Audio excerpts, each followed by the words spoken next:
Bonjour tout le monde et bienvenue au podcast Les vraies affaires zéro bullshit. Ici Roch Cholette. Merci beaucoup d'être là. N'oubliez pas, partagez le podcast, ça ferait notre affaire. Puis aussi, n'oubliez pas de vous inscrire au concours. Je vais vous en parler à la fin. Mais un concours pour célébrer 1 an de podcast. On va célébrer ça donc le 8 décembre prochain. Alors pour le mois, on va faire des gagnants. Tout le monde gagne dans ce concours-là. Je vous en parle dans quelques minutes. Tout d'abord, je vais vous parler aujourd'hui de France Belle-Île, la suite. Et je vais vous expliquer aujourd'hui combien les premiers jours sont importants pour elle, même avant la sermentation. Et c'est de cela que je veux vous parler aujourd'hui. Donc, les prochains jours sont cruciaux pour France Belle-Île, notamment en ce qui a trait à la composition de son équipe. Je ne parle pas de son cabinet, là, mais je parle, moi, de la nomination d'élus sur différentes commissions, à la présidence de différentes commissions, la composition de son comité exécutif. C'est un moment stratégique qui va en dire long sur le mandat, sur comment elle veut gérer le mandat. Et elle a la chance, dans les prochains jours, donc, de créer un ennemi naturel ou d'éviter de créer un ennemi ou un adversaire naturel. C'est pour ça que c'est un moment important. C'est un moment aussi important pour les élus parce que non seulement c'est une question de responsabilité, on va leur attitrer quelle responsabilité, mais c'est une question de dollars également, là.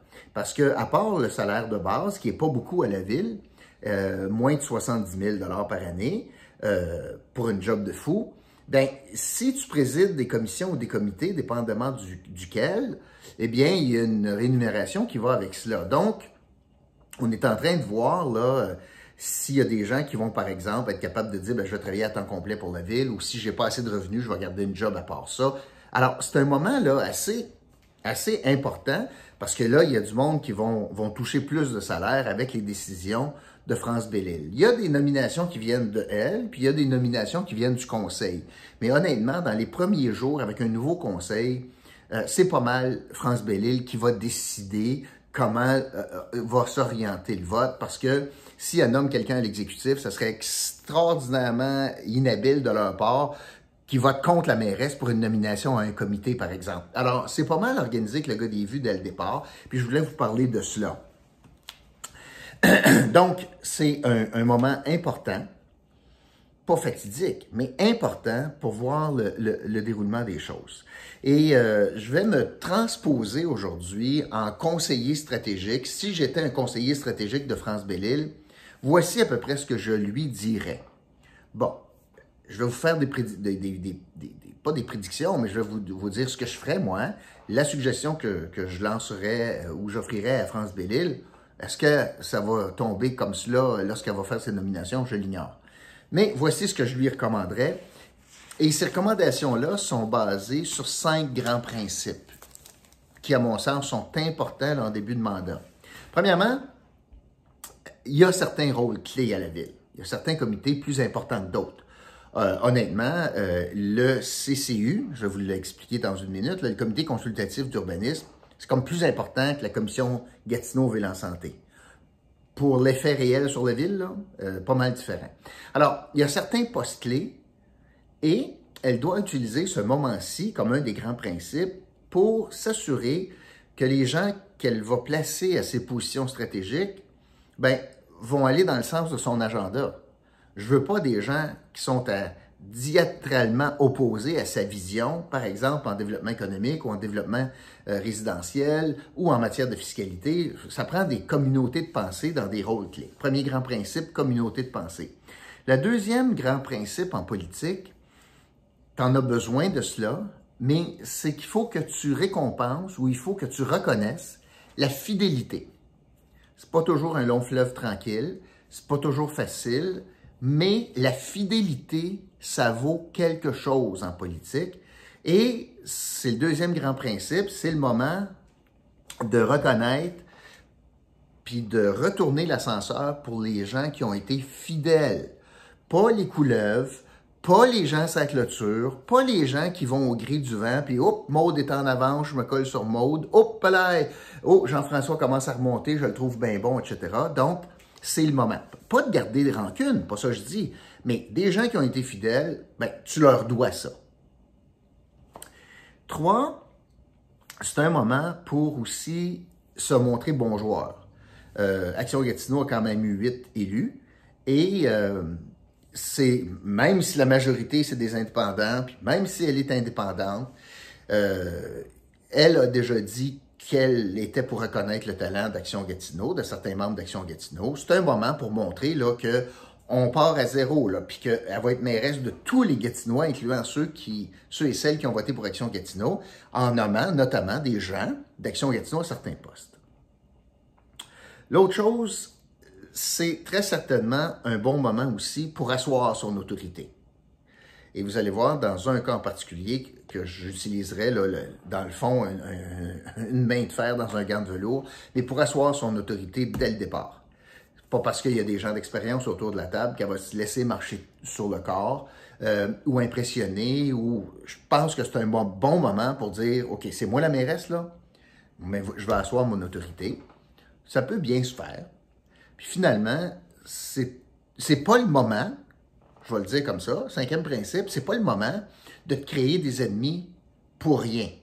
Comme si tu n'es pas obligé de te créer un adversaire de plus là, dans la vie, mais tu le fais pas. Là. C'est pas le bon moment là, pour trouver un ennemi. Là. On n'est pas là. Alors, 5 grands principes qui devraient guider les décisions de France Belle-Île. Je vais commencer avec le comité le plus important, le comité exécutif. Le comité exécutif, c'est un comité qui est l'équivalent du Conseil des ministres dans une ville. Il y a beaucoup de pouvoir et c'est un comité qui s'occupe beaucoup du quotidien de la ville, mais beaucoup de gestion de contrats également. Puis il y a beaucoup de grandes décisions qui se prennent au comité exécutif. Pour un premier mandat, et historiquement, Gatineau, il est, depuis quelques années, formé de 5 personnes. Alors, c'est un comité qui a des pouvoirs de décision, notamment, et je pense au premier dossier qui sera sur la table du comité exécutif, ça sera très certainement toutes les démarches pour embaucher un nouveau directeur général. Le conseil va voter ultimement, là, mais tout le départ, là, puis toute la poutine reliée à ça, ça va être donc orienté par le comité exécutif. Comme mairesse nouvellement élue, nouvelle personne en politique, moi, si j'étais France Belle-Île, je garderais la présidence du comité exécutif, contrairement à ce que Maxime a fait. Et il a laissé donc la gestion municipale à Cédric Tessier. Vous avez vu la catastrophe des services municipaux sous son administration. Alors, pour un premier mandat, ou en tout cas pour les premières années, pour les 2 premières années, France Belle-Île devrait, à mon sens, garder la présidence du comité exécutif. Il faut, c'est souhaitable, il faudrait une répartition des différents secteurs au comité exécutif. Donc, 5 membres, ça veut dire que France Belle-Île est là. Ça prend quelqu'un d'Elmer, de Hull, de Gatineau, puis de l'Est de la ville. Alors, commençons par le secteur Elmer. Moi, je trouve que c'est un bon moment pour nommer au comité exécutif, par exemple, Annick Desmarais, qui est dans le plateau, dans le secteur Elmer, ou en tout cas près d'Elmer, que ce soit Mme Desmarais, ou que ce soit Mme Murray, mais quelqu'un d'Action Gatineau à Elmer, avec tous les dossiers que l'on a, ça pourrait être une bonne idée. Pourquoi? Vous allez voir pourquoi. Après ça, on s'en vient, parce que le gros des candidats élus d'Action Gatineau qui sont dans ce secteur-là, que ce soit dans le plateau, dans le nouveau quartier où je suis, moi, tout près de l'école du Marais, puis à Elmer. Alors, quelqu'un d'Action Gatineau, une femme d'Action Gatineau qui a été élue là. Moi, je ferais ça. Pour ce qui est du secteur Hull, c'est évident, à mon sens, que le rôle de vice-présidente du comité exécutif doit revenir à Louise Boudria. Elle a été une fidèle, une conseillère de premier plan, une stratège pour France Belle-Île. Et si Action Gatineau a été déboutée, c'est beaucoup grâce à elle et Jocelyn Blondin qui ont joué le rôle d'opposition officielle à la ville, un rôle ingrat où tu t'es fait pénaliser financièrement. Elle mérite, elle a toutes les compétences, puis elle mérite d'être au comité exécutif avec un poste important, donc vice-présidente du comité exécutif, Louise Boudria du secteur Hull. J'en profiterai dans le secteur Gatineau pour nommer une femme noire de très grand talent et d'expérience, une indépendante, Olive Lamaniana, qui pourrait donc accéder au comité exécutif. Et je nommerai, dans l'est de la ville, je nommerais un gars d'expérience dans le domaine municipal de par son ancienne vie, mais Mario Aubé pourrait accéder au comité exécutif. Donc, quand même une première, là, majorité de femmes, une première femme noire au comité exécutif, 4 femmes sur 5, et avec la représentation donc d'Action Gatineau autour de la table. Alors, moi, je pense que ce serait une bonne stratégie pour France Belle-Île, puis elle aurait une communauté de pensée avec ces gens-là. Je me tourne tout de suite vers la présidence du conseil. Là, je vais expliquer c'est quoi. C'est quand même prestigieux, c'est payant, mais ça n'a pas beaucoup de pouvoir. La présidence du conseil, c'est ça gère les délibérations du conseil. C'est un petit peu comme le président de l'Assemblée nationale. Il n'y a pas beaucoup de pouvoir, si ce n'est que le droit de parole, etc. Les règles internes, mais sont décidées par les élus. C'est lui qui consigne. Et on avait Danielle Champagne qui était président. Et il souhaite, il le dit encore publiquement aujourd'hui, reprendre ses fonctions de président du conseil. Moi, c'est pas ce que je ferais. Moi, je nommerais Isabelle Miron comme présidente du conseil. Isabelle Miron, une femme d'Action Gatineau. Et c'est la seule élue d'Action Gatineau qui se représentait, qui a été élue. Il y était 3. Madame Maude Marquis-Bissonnette a été défaite. Martin Lajeunesse a été défait. Puis la seule qui se représentait d'Action Gatineau puis qui a gagné, c'est Isabelle Miron. Évidemment, le rôle du président de conseil, c'est mieux si on a quelqu'un qui a déjà siégé au conseil. L'expérience est importante ici. Je mettrais Isabelle Miron. Stratégiquement, bon, elle a toutes les qualités pour faire ça. C'est pas une bagarreuse naturelle, tu sais, dans l'opposition maintenant à la ville. Ce serait un bon rôle pour elle. Et ça met, dans le fond, sur la chaise de l'arbitre, la dame d'Action Gatineau avec le plus d'expérience chez Action Gatineau. Alors, je trouve que c'est stratégique. Pourquoi je ne nommerais pas Danielle Champagne? Pour différentes raisons. En fait, il y en a 2 principales. La première, quand je disais asseoir son autorité, Danielle Champagne a soufflé le chaud et le froid dans la campagne. Il est un candidat puis un élu indépendant qui a tiré dans les jambes de France Belle-Île sur son programme financier, notamment sur la question de la taxation puis du 1% des infrastructures. C'est lui qui est sorti pour, dans le fond, lui faire du tort. Là, il se défend que c'est pas ça qu'il voulait faire. Quand tu es dans la misère, tu n'es jamais bien cité. Tu es toujours mal cité, puis c'est pas ça que je voulais faire. Mais il y en demeure pas moins qui ne s'est pas rangé du côté de France Belle-Île. Bien au contraire, même s'il y a un indépendant qui a fait du tort, c'est bien lui. Et l'autre aspect, c'est que c'est le seul qui se permet publiquement de dire ce qu'il souhaite. En disant, ben moi, je voudrais être là. Je veux pas de langue de bois, mais oui, je voudrais être là. Moi, je me garderais une petite gêne là, en politique. L'humilité, habituellement, c'est un meilleur conseiller. Puis au lieu de dire ça, on pourrait dire, ben je vais en parler, puis j'ai toutes sortes de choses que j'aimerais faire, puis je vais en parler avec France Belle-Île. Puis ultimement, le conseil décidera ou Mme Belle-Île décidera. C'est pas ça qu'il a fait. Il a décidé de mettre de la pression. Alors pour ces 2 raisons-là, c'est un infidèle. Tu peux pas te fier. Tu peux pas te fier sur ce gars-là. Et parce qu'il a demandé, moi je ne donnerais pas. Pour asseoir en partant sur l'autorité. Par contre, ça ne veut pas dire qu'il n'y aurait rien, au contraire. Alors, à la présidence du conseil, moi, je nommerais Isabelle Miron. Où je nommerais, par exemple, Danielle Champagne, c'est au comité qui devra être très, très important et puissant, le comité de révision des dépenses. C'est un homme d'expérience, c'est un gars qui sait compter, qui avait beaucoup d'opinions sur le budget pendant la campagne électorale. Et là, il semble reculer en disant « Oui, il faut être créatif, il faut trouver des façons, etc. » Alors moi, je lui donnerais un rôle très important là, pour contrôler l'augmentation de taxes. Je donnerais à Danielle Champagne la présidence de la commission de la révision des dépenses municipales à Gatineau. Alors, c'est utiliser son talent là, à plein. L'autre comité important, parce que je ne passerai pas à travers tous les comités, mais les stratégiques, là. Je vous ai parlé de l'exécutif, je vous ai parlé de la présidence du conseil, c'est un symbole fort de mettre Isabelle Miron là, une femme d'Action Gatineau. Ensuite, je vous ai parlé de comité de révision de dépenses, parce que la question du contrôle budgétaire va être majeure pour contrôler l'augmentation de taxes. Alors, je mettrais Évidemment pas quelqu'un d'Action Gatineau qui souhaite augmenter les taxes de 2,9 %. Ça serait un illogisme total. Alors, je mettrais quelqu'un, donc, qui a montré beaucoup d'intérêt sur les finances publiques. Je mettrais Daniel Champagne. Maintenant, l'autre comité très important, c'est la STO. La STO, parce que c'est un enjeu dans la desserte à l'Est, parce que c'est un enjeu dans la desserte à l'Ouest, avec le projet de tramway, et à cause de tout cela, moi, je nommerais un homme d'expérience, aussi fidèle, parce que ça prend quelqu'un là qui voit de la même façon que France Bellil, mais un fidèle qui a été à ses côtés en campagne électorale, mais par-dessus tout, quelqu'un qui a de l'expérience dans ce domaine-là. Il a fait carrière chez OC Transpo. Je nommerais Jocelyn Blondin à la présidence de la STO.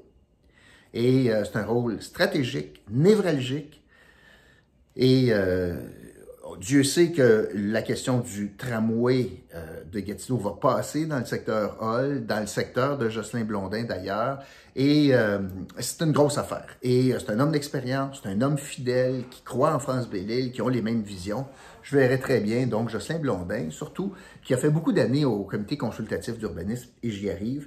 Alors, et c'est un gars qui est capable de parler au monde, qui est capable de parler aux médias, qui a beaucoup d'expérience et qui est orienté vers les résultats. Alors moi, Jocelyn Blondin, je le mettrais à la STO. Je créerais un nouveau comité et je le rendrais assez puissant, celui-là. Un comité lié qui s'appellerait comité partenariat. Parce que trop souvent, la ville de Gatineau a fait bande rapport en regardant de haut les commissions scolaires. Et même, on a aboli ce comité-là. On l'avait enlevé à Jocelyn Blondin. On y avait enlevé à peu près tous les pouvoirs. Puis le résultat, c'est qu'on dirait que la ville puis la commission scolaire, ça se parle pas. On n'utilise pas des terrains stratégiques pour mettre des écoles. On ne jumelle pas nos efforts pour mettre, par exemple, un gymnase qui pourrait être utilisé la fin de semaine par les citoyens puis la semaine par des écoliers, etc., etc. Alors, non seulement les commissions scolaires, un partenariat avec les commissions scolaires, mais avec l'université, avec les cégeps, avec les institutions, toutes les institutions d'enseignement, mais également et particulièrement avec le CISO. Avec l'arrivée, et dans les 4 prochaines années, donc le mandat de France Bellil, on sait combien ça va être important, le choix du terrain du futur hôpital. Donc, je mettrais quelqu'un là-dessus. Je mettrais un ancien commissaire scolaire. Gilles Chagnon, qui a eu l'expérience donc de siéger à l'exécutif. Je mettrais Gilles Chagnon, un indépendant, qui était commissaire scolaire. Je le mettrais là. Donc, au partenariat. C'est un gars aussi qui a travaillé à Post Canada. Partenariat avec Post Canada, c'est important aussi pour la desserte. Donc, je mettrais Gilles Chagnon à la tête d'un nouveau comité qui s'appellerait Partenariat. Développement économique. On a toutes sortes de patentes, nous autres, comme développement économique. Mais moi, je pense que ça prend un regard neuf. Je pense que ça prend aussi quelqu'un avec une approche nouvelle. Pas de clique, pas de gang, pas de dette politique, pas de ci pis ça. Puis je mettrais un jeune homme avec un avenir pas mal intéressant en politique. Je mettrais Edmond Leclerc, qui est nouveau conseiller de Buckingham. Lui, dans le fond, en délogeant un membre important d'Action Gatineau, vient de lancer tout un statement. Donc, Edmond Leclerc, je le mettrais. Ça ferait un vent de fraîcheur au développement économique. Et de toute façon, on a tellement de structures, d'employés, etc., qui vont être bien capables de l'épauler dans cela. Maintenant, le fameux comité consultatif d'urbanisme. Bien, tout d'abord, je dois vous dire que le comité consultatif d'urbanisme est un comité, 1, important, 2, prévu par la loi, 3, qu'est-ce que ça fait? Bien, ça approuve le développement. Quand quelqu'un veut implanter les tours Brigil, bien, ça passe au CCU, qu'on appelle. Moi, j'ai eu la chance de présider ça pendant 6 ans. C'est un comité qui voit à peu près tout le développement qui se fait, puis qui est assez stratégique pour une ville, très stratégique. Sous Maxime Penneau-Jobin, on avait divisé le CCU puis le développement du territoire, ce qui est, à mon sens, non-sens. Moi, je ramènerais le développement et le logement au CCU, je garderais l'environnement seul. Pour ce qui est du CCU, je mettrais quelqu'un qui a de l'expérience. C'est Jocelyn Blondin qui le présidait, je n'y donnerais pas. Mike Duggan, je le mettrais là. Mike Duggan qui a deux expériences dans des quartiers différents à Elmer, qui a été élu maintenant à Gatineau, qui siégeait au CCU, c'est un gars d'expérience, c'est un gars qui est pro-développement, mais pas à tout rompre. Alors moi, je mettrais Mike Duggan là. Puis c'est aussi pour connaître que Duggan a appuyé Jean-François Leblanc, c'est donc de bons joueurs en disant « c'est correct ». Je vais reconnaître aussi le fait que toi, tu as été fidèle. Tu as pris un cheval, tu l'as gardé, je vais te donner donc le CCU. Pour ce qui est de l'environnement, je mettrais quelqu'un d'Action Gatineau, probablement Steve Morin, qui est l'élu d'Action Gatineau dans le centre-ville du secteur Hall. Alors, ce sont les comités les plus importants pour moi. Évidemment, il y a les loisirs, il y a les aînés, etc., etc. Il y en aura pour plusieurs autres, mais comité Gatineau, Ville en santé, etc. Mais pour ce qui est des plus importants, c'était ceux-là. Et je trouve que stratégiquement, là, l'exécutif est important, le CCI est important, le comité des dépenses est important, la STO, c'est très important. Alors, voilà ce que j'aurais suggéré à France Belle-Île pour respecter les 5 grands principes directeurs qui guideraient l'administration Belle-Île dans la nomination de ces commissions. Je vais terminer en vous réitérant, évidemment, notre merveilleux concours où tout le monde gagne pour célébrer le premier anniversaire du podcast. On va célébrer ça le 8 décembre, mais d'ici là, donc du 8 novembre au 8 décembre, on lance un concours et les 1000 premières personnes à s'inscrire. Vous pouvez voir c'est quoi le concours, tout le détail dans un podcast, dans une vidéo qui se retrouve à la description. Et vous pouvez aussi vous inscrire au concours dans la description. On vous demande certaines informations et je vous répète que vous pouvez gagner des centaines de dollars. Tout le monde gagne. Vous allez gagner, si vous suivez les indications, comment faire, vous allez gagner des centaines de dollars de crédit, toutes sortes de choses, mais aussi un cadeau surprise que je vous envoie personnellement si vous vous inscrivez. Alors voilà, c'est ce que je voulais vous dire. Merci beaucoup d'avoir été là, puis je vous retrouve demain pour un autre podcast, Les vraies affaires, zéro bullshit. Salut tout le monde.